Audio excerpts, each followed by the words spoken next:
வாழ்க வையகம், வாழ்க வளமுடன். Hard work never fails. அனைவருக்கும் வணக்கம். இன்னைக்கு நம்மளுடைய ஃபார்மசி இன்ஃபர்மேஷனில் நாம் டிஸ்கஸ் பண்ண டாபிக் என்ன அப்படின்னா, GPAT 2024 preparation tips. First of all என்னென்ன டிப்ஸ்லாம் கொடுத்துருக்கான்னு சொல்லி பார்க்கலாம். Check the preparation tips for GPAT 2024 to prepare better in examination. அதாவது நம்மளுடைய என்டி வெப்சைட்லேயே ஒரு சில இன்ஃபர்மேஷன்ஸ் வந்து பேசிக்காக ரொம்ப அதிகமாகவே நமக்கு யூஸ்ஃபுல்லாக இருக்க மாதிரி தகவல்கள் கொடுக்கப்பட்டிருக்குது. அதை பார்க்கலாம். First, candidates must have to make a proper strategy of study and follow it on a regular basis. So நமக்குன்னு ஒரு ப்ரிப்பரேஷன் பிளான் நமக்கு இருக்கணும்.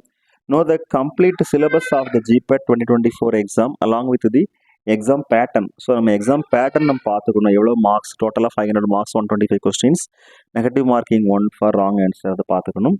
Check all the previous years question papers to improve your skills. நம்மளுடைய அந்த presence of mind, அந்த ஸ்கில்ஸை நம்ம develop பண்ணுறதுக்காக வேண்டியும் நம்மளோட ஆப்டிடியூட் லெவலில் மேம்படுத்துறதுக்காக வேண்டியும் ப்ரீவியஸ் இயர் கொஸ்டின்ஸ் நம்ம பார்க்கணும்னு சொல்லியிருக்கிறாங்க. Take a mock test and analyse your preparation for the exam. So நிறைய மார்க் டெஸ்ட், நிறைய மார்க் டெஸ்ட் நாம் எழுதி அதன் மூலமாக நம்மளுடைய ப்ரிப்பரேஷன் பிளான், அந்த ப்ரிப்பரேஷன் ஸ்ட்ராட்டஜி இதை வந்து நம்ம வந்து மேம்படுத்திக்கணும். அடுத்து, applicants must study from material that will be available online and the books which are recommended by the professionals and students.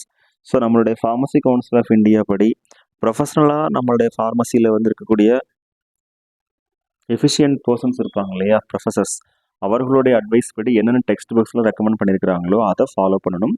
நம்ம ஷார்ட் அண்ட் ஸ்வீட்டாக படிக்கிறதுக்கு மெட்டீரியல்ஸ் வந்து ஃபாலோ பண்ணலாம் அப்படின்னு சொல்லியிருக்கிறாங்க. ஸோ டியர் ஃப்ரெண்ட்ஸ், நல்ல ஒரு ப்ரிப்பரேஷன் பிளானோட நம்ம எக்ஸாமினேஷனை ஃபேஸ் பண்ணோம் அப்படின்னா ஈஸியாக கிராக் பண்ணிடலாம். ஸோ அதன் மூலமாக நமக்கு ஹையர் எஜுகேஷன், எம்ஃபார்ம், பிஹெச்டிக்கு நமக்கு நிறைய பெனிஃபிட்ஸ் வரணும் கண்டிப்பாக கவர்மெண்ட் மூலமாக அப்படிங்கிறது தெரியப்படுத்திக்கிறோம். Thank you very much. Best wishes for all success in our life. வாழ்க வையகம், வாழ்க வளமுடன். நன்றி.